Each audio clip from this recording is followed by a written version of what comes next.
Hello বন্ধুরা, সবাইকে স্বাগতম আমার ড্রয়িং চ্যানেলে। আশা করি সবাই ভালো আছেন। আমি আজকে দেখাবো একটা পাহাড়িয়া গ্রামের দৃশ্য, যেখানে পাহাড় থাকবে, ঘর এবং গাছ, নদী, নৌকা।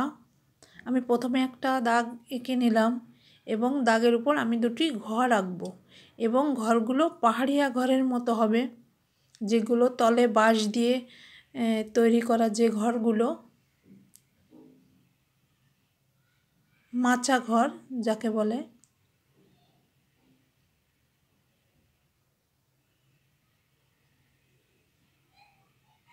আমি ঘর আঁকলাম। এখন আমি ঘরের দরজা এবং জানলা আঁকছি।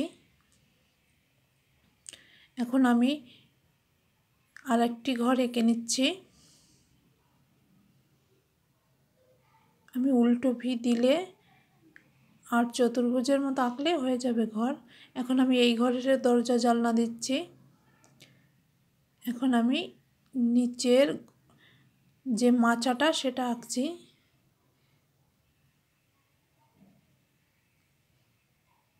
যে কয়েকটি বাঁশ বা যে কোনো কাঠের উপর যে ঘরগুলো তৈরি করা হয় সাধারণত পাহাড়ে,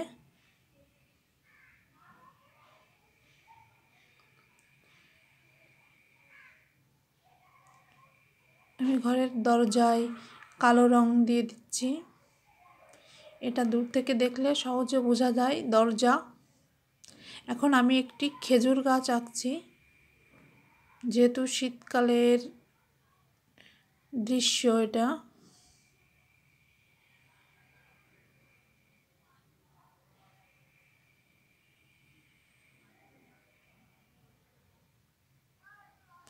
আমি এইভাবে দাগ দিয়ে দিই। এখন প্রত্যেকটা পাতা এভাবে আঁকতে হবে, ঠিক এভাবে বেঁকে বেঁকে করে দিতে হবে, মিশিয়ে দিতে হবে দাগগুলো। এই একটার গোড়া থেকে আর একটা এভাবে দিলে গাছের পাতা হয়ে যাবে। এখন আমি একটা বড় গাছ আঁকবো। ঘরের পিছন থেকেই আঁকছি।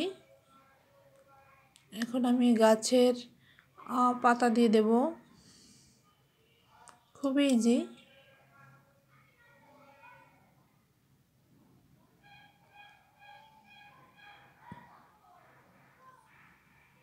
এখন আমি নদীর ওই পার আঁকছি। একদম সোজা একটা দাগ দেব।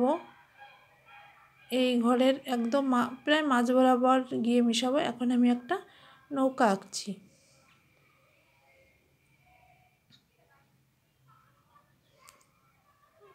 একটুখানি জলের ঢেউ দিলাম। ছইয়ালা নৌকা, একজন মাঝি আঁকছি, খুব ইজি। একটা 6 এঁকে উপরে ত্রিভুজ লাগিয়ে দিলে একটা মাঝি হয়ে যাবে। এখন আমি উপরের 5-এর মতো আঁকবো এবং ওটাকে লম্বা একটা দাগ দিয়ে নৌকার সাথে মিশিয়ে দেব এবং এটা হয়ে যাবে আমার পালতোলা নৌকা। এখন আমি দূরের গ্রাম আঁকছি, দূরের যে গাছপালা নদীর ওই পারের, এই গাছপালাগুলো, এগুলো দেখেন খুবই ইজি।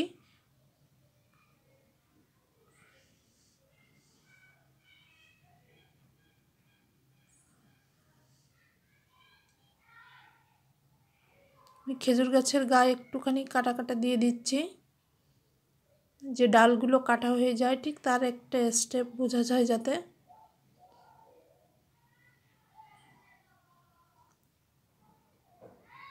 আমি এখন রং করছি। আমি প্রথমে নীল রংটা এঁকে নেব, সব জায়গায় একটু হালকা করে রাউন্ড দিলাম। এখন আমি সবুজ রংটা দিয়ে প্রত্যেকটা গাছের পাতা, দূরের গ্রাম কমপ্লিট করে নেব। এখন নদীর ওই পার আমি পাহাড়ও এঁকে নিয়েছি। এখানে পাহাড়টা উল্টো ভি দিলে পাহাড় হয়ে যাবে।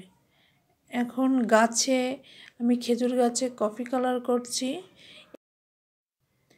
এভাবে আমি পুরো সিনারিটি কালার করছি। আপনারা ভিডিওটি শেষ পর্যন্ত দেখুন। ভিডিওটি ভালো লাগলে লাইক কমেন্ট করবেন, নতুন হলে অবশ্যই সাবস্ক্রাইব করবেন। এরকম নতুন নতুন ভিডিও পেতে অবশ্যই আমার পাশে থাকবেন। সবাইকে ধন্যবাদ, থ্যাংক ইউ।